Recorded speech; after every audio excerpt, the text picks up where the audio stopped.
50 eggs, but nature's mathematical logic will hopelessly divide this number by 10. Of each laying, only 15 little turtles will survive their first hours of life.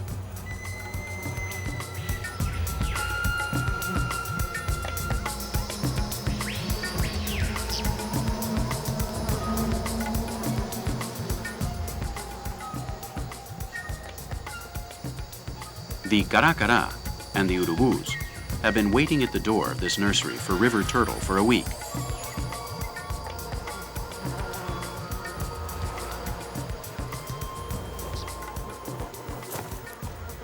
They have chicks in their nests that are waiting to be fed, and there is a lot of food on the white sands of this beach.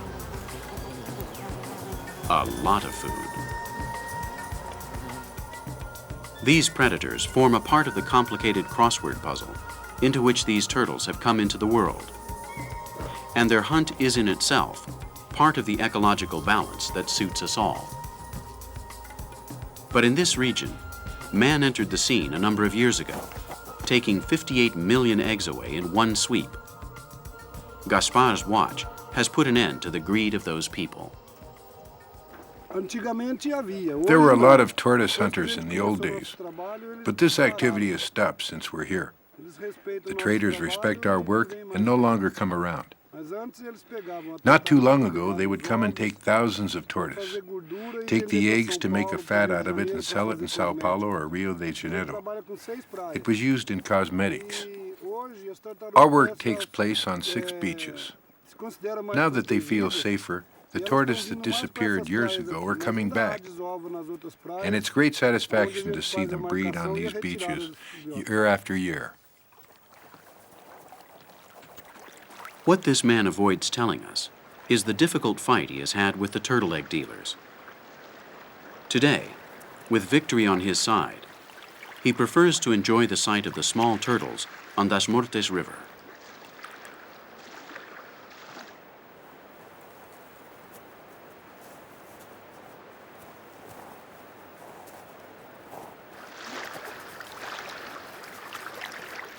Just like heroic sperm, this young turtle becomes one with the refreshing flow, as if it were an ovum.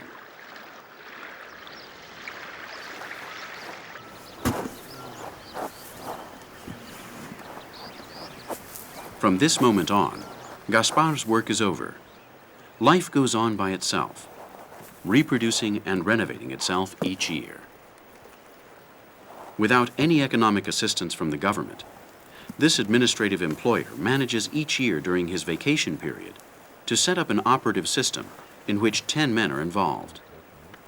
They repopulate stretches of the river that have been tithed in the past with young Amazon turtles in a hard job for which they receive no wage whatsoever.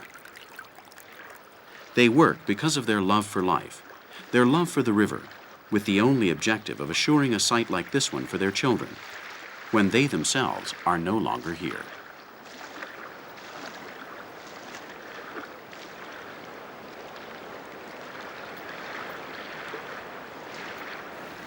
On a general basis, people don't know what we're losing. Many of the things we see today, we won't see them tomorrow. Our children and grandchildren won't have the opportunity to see them. And that's what we're here fighting for, and we're making sure that everybody understands that this has to be a shared responsibility, so uncontaminated nature can be enjoyed by my grandchildren, my great-grandchildren, and the children of their children. Are you saying that when you're no longer in the world, he will be a turtle guardian? Yes, I sincerely hope so. Right, darling?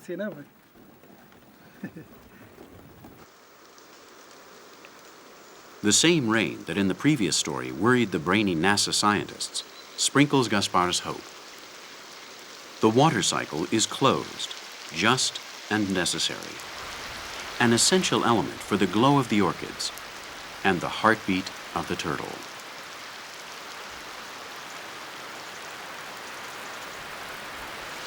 After a few years, the young turtles born under the careful watch of this nature lover will grow until they reach a shell size of 1 meter long.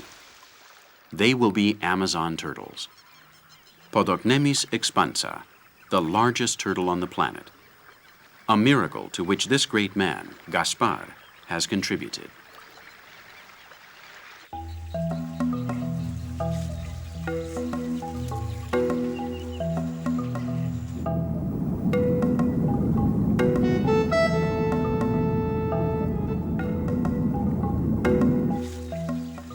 Weighing half a ton, the manatee sticks its nose into our program. In the Amazonia, this kind and timid animal is known as the peixe-boi, that is, the fish cow, the largest herbivorous mammal that swims in these waters. A creature full of secrets, secrets which science intends to disclose before the animal is extinguished. The manatee is a corpulent animal 3 meters long, totally harmless to man. Its story is similar to that of the whale. Its size has been of no use to it, for it has been cruelly hunted down.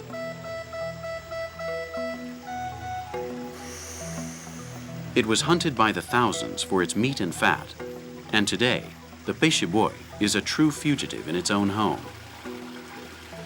Here in the installations of the INPA in Manaus, they are bred in captivity. For some Amazon populations, that's their only salvation. A new specimen has arrived today, injured by a hunting party. The biologists of INPA have to identify it genetically.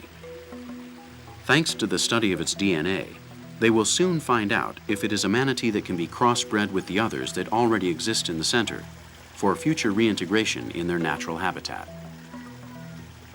The newly arrived manatee is a female that had surely been separated from its child. This queen of the river's defensive tactics proved to be of no avail.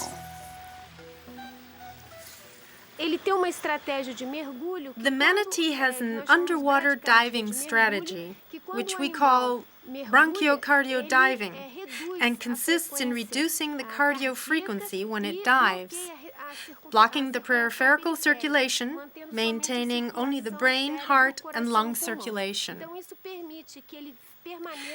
It has no natural predators, save for man, and has an acute sense of hearing as its only defense weapon.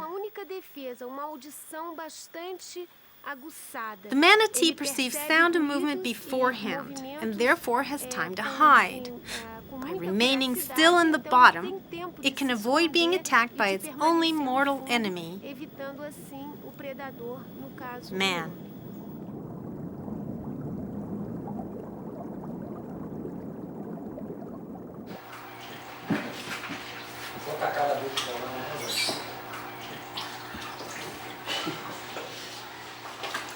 Dr. José Alves Gomes works with gloves to avoid electrocution.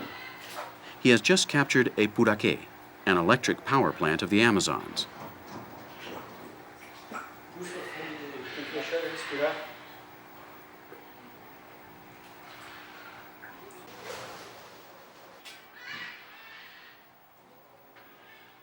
This neighbor of the manatee defends itself better from man than the harmless peixe-boi.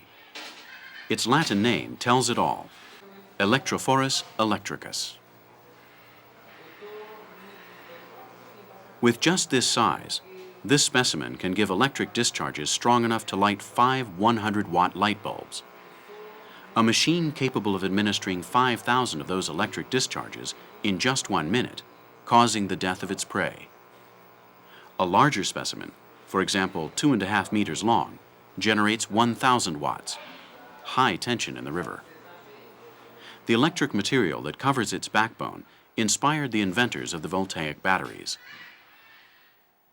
This Salakoff with underwater microphones, loudspeakers, and recorder is part of the doctor's material. With it, the doctor studies this group of animals, almost unknown, without having to see it. After his expeditions in the laboratory, this young investigator, the only one that studies the matter, analyzes the river's more timid inhabitants, reaching conclusions that are to the interest of human beings concerning the levels of contamination of these waters. Unlike the enormous puraqué, the sarapós are less feared, although just as electrifying and magical. These fish use their energy to communicate with each other, love, and defend themselves. Their lives are pure shocks, and now we can see and hear them. We're trying to establish how the change in water quality in terms of the contamination it receives affects the electrical